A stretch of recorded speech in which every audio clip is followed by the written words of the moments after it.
Hello everyone, welcome back to the Patels E learning zone. કેમ છો? મજામાં? ઓકે, તો આજે બહુ જ ખુશીનો દિવસ છે. કેમ કે ફાઇનલી આજે ચેપ્ટર 1 જે છે આપણે ફિનિશ કરીશું.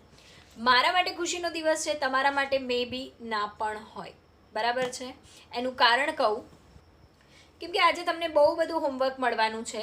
ખાસ કરીને ઉદાહરણો તો બધા મેં પહેલાં જ પૂરા કરવાના કહી દીધા હતા. તો જે લોકોએ ઉદાહરણો નથી પૂરા કર્યા એમના માટે ડબલ હોમવર્ક થઈ જશે, કેમ કે આજે ઘણા બધા સમ્સ તમને હોમવર્કમાં મળશે. અને એ સિવાય તમારા જો ઇલસ્ટ્રેશન એટલે કે ઉદાહરણો પહેલાંના બાકી હોય તો એ પણ પૂરા કરવા પડશે. તો આજે ડબલ ધમાકા ઓફર છે. બરાબર? એટલે મારા માટે ખુશી છે, તમારા માટે શું છે એ તમારે જાતે ડિસાઈડ કરવાનું છે. ઓકે, તો આપણે સ્ટાર્ટ કરીએ સેક્શન ઈથી. 1 બાય 1 હું તમને બધા જ સમ સમજાવીશ પણ કરાવીશ નહીં. ઓકે, સો સેક્શન ઈની અંદર અમુક સમ કરાવીશ, સેક્શન એફની અંદર પણ અમુક જ સમ કરાવીશ. બાકી બધા જ સમનું સોલ્યુશન હું તમને આપી દઈશ કે કઈ રીતે તમારે સમને સોલ્વ કરવાનો છે. બરાબર છે? મેથડ તમને કહી દઈશ. 1 બાય 1 અહીંયા હિન્ટ પણ લખતી જઈશ, જેથી કરીને તમે સમ્સ જ્યારે કરવા બેઠો તો ફટાફટ થઈ જાય. ઓકે, સો સમ નંબર 1 જે છે, વર્ષ 2010ના આધાર વર્ષ લઈને 2012ની જુદી જુદી વસ્તુઓના ભાવ અંગેની માહિતીનો ઉપયોગ કરીને સામાન્ય સૂચક આંક શોધો. હવે અહીંયા તમને P1/P0 ઇન્ટુ 100 દરેક વસ્તુ માટે P1/P0 ઇન્ટુ 100 શોધી દેવાનું છે. 5 વસ્તુઓ છે તો છેલ્લે બધાનું ટોટલ લેવાનું, એટલે કે કુલ સૂચક આંક ભાગ્યા 5 વસ્તુ છે એટલે ભાગ્યા 5 કરો તો છેલ્લે તમને શું મળી જશે? સામાન્ય સૂચક આંક. બરાબર છે? તો તમારે પહેલાં તો ઊભા કોલમની અંદર આ બધાનું શોધી દેવાનું, નીચે પછી એ સૂચક આંકનું ટોટલ કરી દેવાનું, અને આ સૂત્ર તમારે સામાન્ય સૂચક આંક કરીને નીચે વાપરવાનું રહેશે. નંબર 2. તો નંબર 2ની અંદર તમને શું કહે છે? તો કે એની રકમ તમે વાંચો મારી સાથે. નીચે આપેલી માહિતી પરથી કુલ ખર્ચની પદ્ધતિથી વર્ષ 2010ના આધાર વર્ષ તરીકે લઈને 2015 માટે સૂચક આંક ગણો. ખૂબ જ ઇઝી છે. અહીંયા તમારે કુલ ખર્ચની પદ્ધતિ, હવે યાદ રાખજો, જ્યારે કુલ ખર્ચની પદ્ધતિ કીધી હોય તો તમારે જોવાનું કે Q0 આપેલું હોય તો તમારે IL વાળું સૂત્ર મૂકવાનું થાય, અને જો Q1 આપેલું હોય તો IP વાળું સૂત્ર મૂકવાનું થશે. બરાબર છે? તો જો દાખલા નંબર 2 જે છે ને એ આના જેવો છે, અને 3 જે છે ને એ આના જેવો છે. બરાબર છે? તો તમારે આ દાખલા નંબર 2 ગણતી વખતે કઈ કોલમ બનાવવાની? તો કે આપેલું છે શું? તો કે P0, P1 અને Q0. ઓકે, તો દાખલા નંબર 2માં તમને 2010નો જથ્થો આપ્યો છે, અને દાખલા નંબર 3માં 2014નો જથ્થો આપેલો છે. 13-14 છે, એમાં 14નો જથ્થો એટલે Q1 કહેવાય. એટલે ત્યાં તમને આપેલું છે P0, P1 અને Q1. બરાબર? તો અહીંયા તમારે 2 કોલમ બનાવવાની થાય. કઈ 2 બનાવવાની થાય?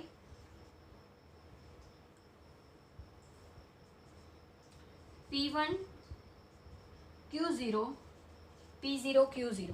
અહીંયા તમારે આ 2 કોલમ બનાવવાની થશે. દાખલા નંબર 3 એની અંદર તમારે 1101 એટલે કે આ 2 કોલમ બનાવવાની થાય. ક્લિયર? Very simple. તો દાખલા નંબર 2 અને 3 કુલ ખર્ચની પદ્ધતિ. જો કુટુંબિક બજેટની રીત કીધી હોય તો IW વાળી રીત આવશે. કુલ ખર્ચની પદ્ધતિ કીધી હોય તો કાં તો આ કાં તો આ. દાખલામાં જે પ્રમાણે આપે એ પ્રમાણે ગણીશું. દાખલાની અંદર Q0 હોય તો લાસ્ટ પેયર વાળી રીત. લાસ્ટ પેયરનું નામ નહીં લખવાનું, ખાલી લાસ્ટ પેયર વાળી રીત. Q1 આપેલું હોય તો પાશેવાળી રીત.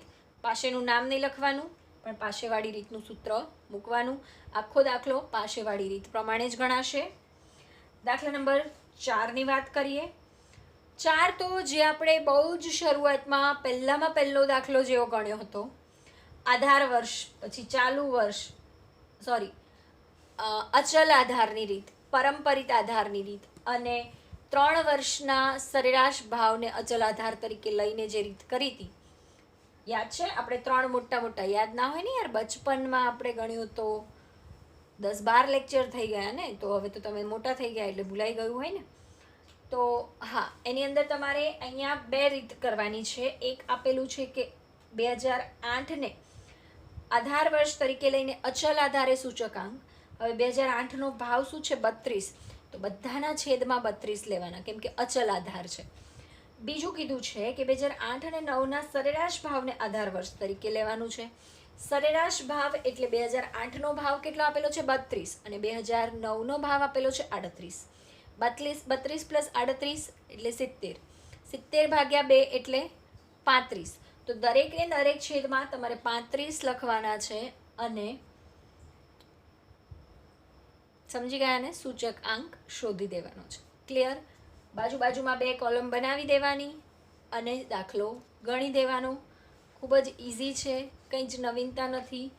હજુ યાદ ના આવતું હોય તો 1.1નો દાખલા નંબર જો, આ પહેલો થયો, બીજો થયો, ત્રીજો થયો, બરાબર. હવે ચોથાની અંદર 1.1નો દાખલા નંબર 1, બરાબર. 1 અને 2 બંને એવા જ હતા, તો એ રિફર કરી લેવાના, એટલે આ દાખલો ચોથા નંબરનો છે એ થઈ જશે. પાંચમામાં શું કરવાનું છે? ઓહો, ભાર અને સૂચકાંક 2 આપેલું છે, ખાલી IW બનાવો, શોધી લો. રેડી? આવડે ને ભાઈ? આ તો સૌથી ઇઝી છે, અને પેપરમાં લગભગ 2 માર્ક, 3 માર્ક કે 5 માર્ક, આ 3માંથી એક દાખલો આ સૂત્રથી એટલે કે ભાર અને સૂચકાંકવાળી રીતનો હશે ને હશે જ. ખૂબ સરળ, છતાંય ઇમ્પોર્ટન્ટ, પૂછાય જ છે વારંવાર, તો એ દાખલો તો તમારે ખાસ કરી જ લેવો. નેક્સ્ટ છે દાખલા નંબર 6. તો દાખલા નંબર 6ની અંદર થોડું વર્ડ પ્રોબ્લેમ ટાઈપનો દાખલો છે, એટલે કે જેને આપણે કહીએ કૂટ પ્રશ્ન એવો છે. તો હું તમને સોલ્વ કરાવું છું. આનો તમે સ્ક્રીનશોટ લઈ શકો છો.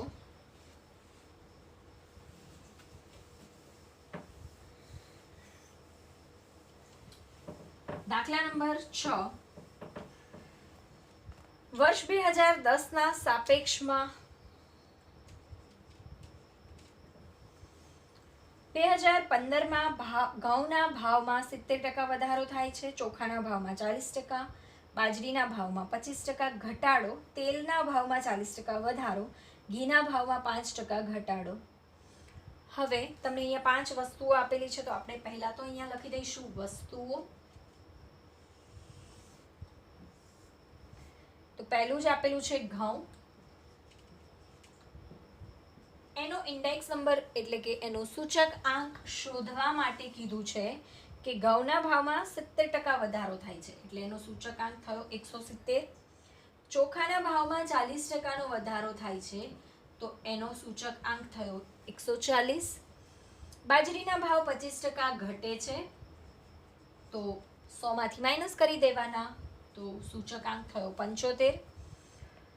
તેલના ભાવ 40% વધે છે, તો સૂચકાંક થયો 140. અને ઘીના ભાવ 5% ઘટે છે, 100માંથી 5% બાદ કરી દો, વેરી સિમ્પલ, તો 95 ઇન્ડેક્સ નંબર મળી ગયો. આગળ તમને કીધું છે મહત્વ.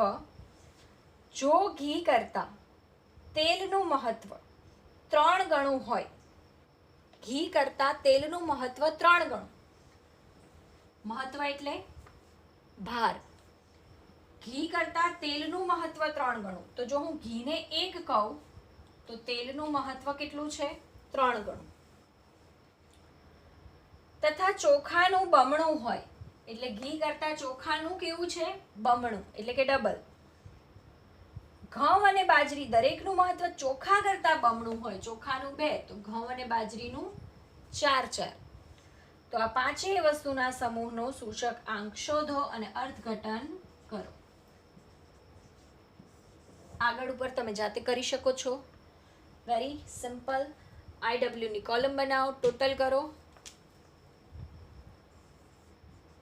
સૂચક આંક બરાબર sigma IW upon sigma W. આ વાળું સૂત્ર વાપરીને આગળ જાતે ગણો. અર્થઘટન શું આવશે?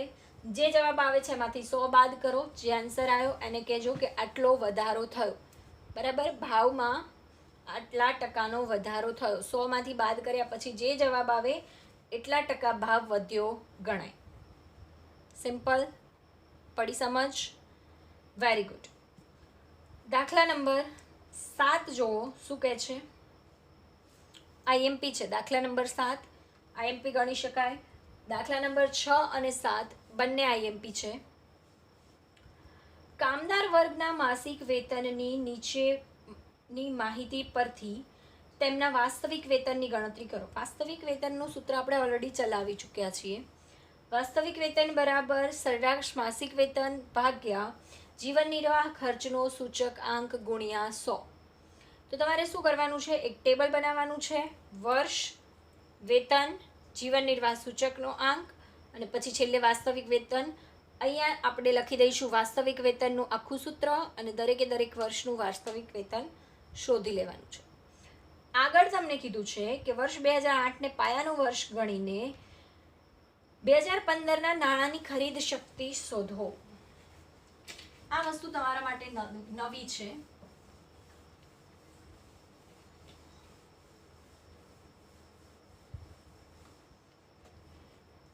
તો વર્ષ 2015માં નાણાંની ખરીદ શક્તિ બરાબર સૂત્ર છે 1/જીવન નિર્વાહ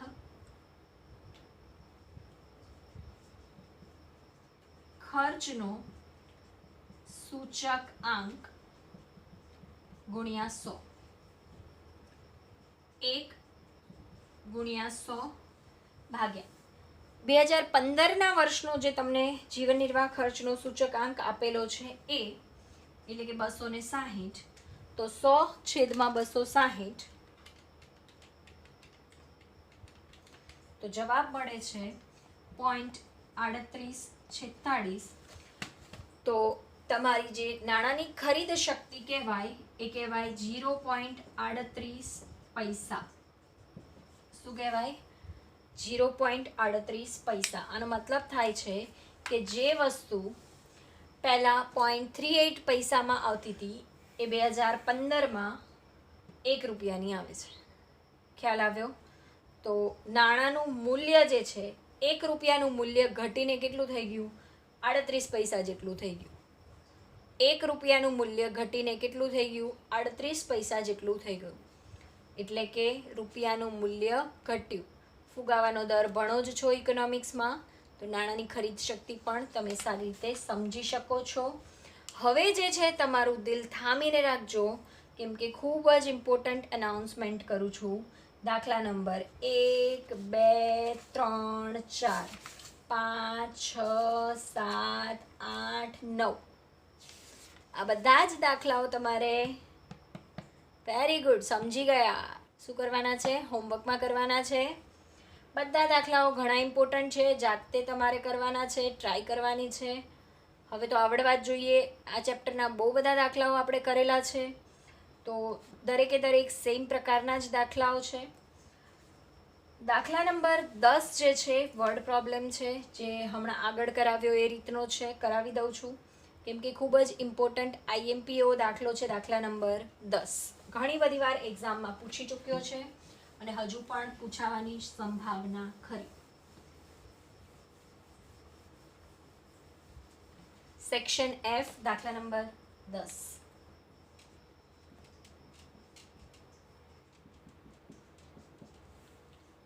વર્ષ 2015માં જીવન નિર્વાહ ખર્ચના જુદા જુદા સમૂહો, એટલે કે અહીંયા તમને આપેલા છે સમૂહો. શું આપેલું છે? સમૂહો પૈકી ખોરાક અને કાપડનો સૂચકાંક અનુક્રમે, ભાઈ સૂચકાંક આપેલો છે ખોરાક અને કાપડનો, તો ખોરાકનો સૂચકાંક આપેલો છે 150 અને પેલાનો સૂચકાંક કાપડનો આપેલો છે 224.7. આગળ કહ્યું છે કે બળતણના ભાવમાં 220% વધારો થાય છે. 220% વધારો મતલબ સૂચકાંક કહેવાય 320. નેક્સ્ટ એવું કીધું છે કે ભાડાનો ખર્ચ 4000 થી વધીને 6000 થઈ ગયો. હવે સમજજો, ભાડું 4000 કેટલું વધ્યું? 2000. વધીને 6 થઈ ગયું ને, તો વધારો કેટલો થયો? 2000.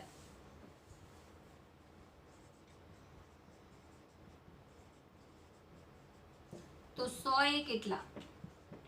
100 ગુણ્યા 2000 ભાગ્યા 4000. 2000 4000 કટ કરી દીધા, 2 આવ્યા. આ 2 ને કાપો એટલે 50 આવ્યા. તો ભાવ વધારો કેટલાનો થયો કહેવાય? 50%નો.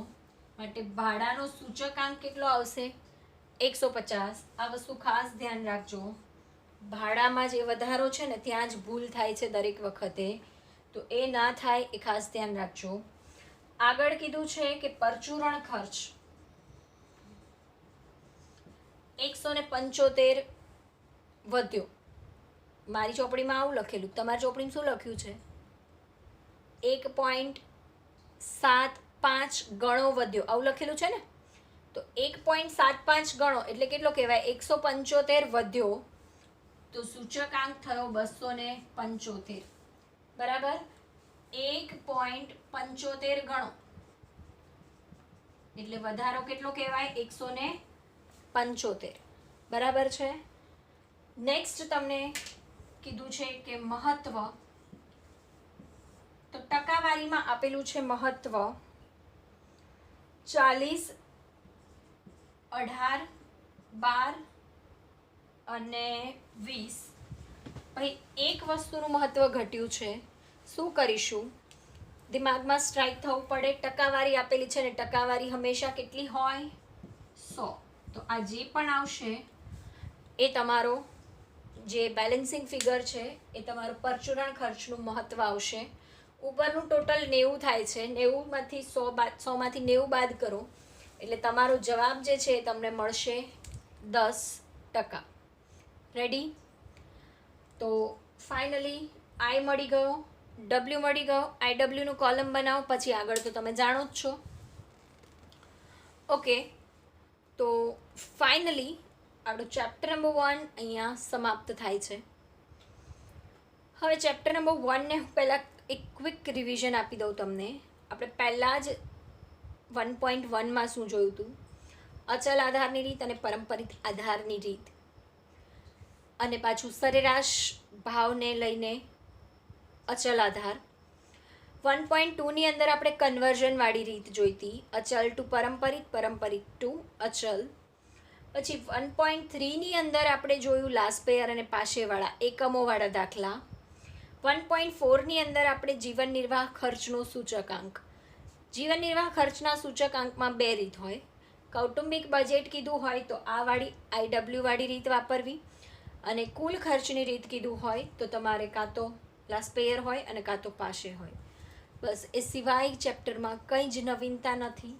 ઓવરઓલ ઘણું બધું અલગ અલગ લાગે છે, પણ સાર ખાલી આટલો જ છે. 5 માર્કમાં લગભગ તમને લાસ્પેયર, પાશે અને ફિશરની જ રીત પૂછાય છે. આ દાખલો જે છે એ પૂછાય તો 5 માર્કમાં પૂછાવવો જોઈએ, બટ જનરલી 3 માર્કમાં જ પૂછાતો હોય છે.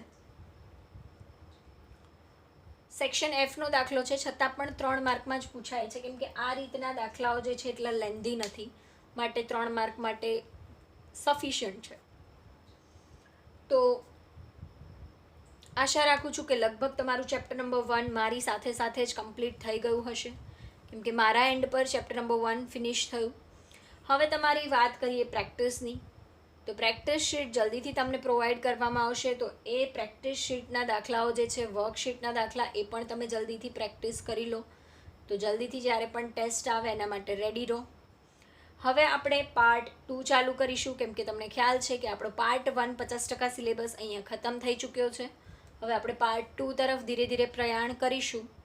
સારું મુહૂર્ત જોઈને આપણે એક દિવસ પાર્ટ 2ની શરૂઆત કરીશું. બરાબર છે? તો ત્યાં સુધી રજા લઉં છું મિત્રો. જય હિન્દ, જય ભારત.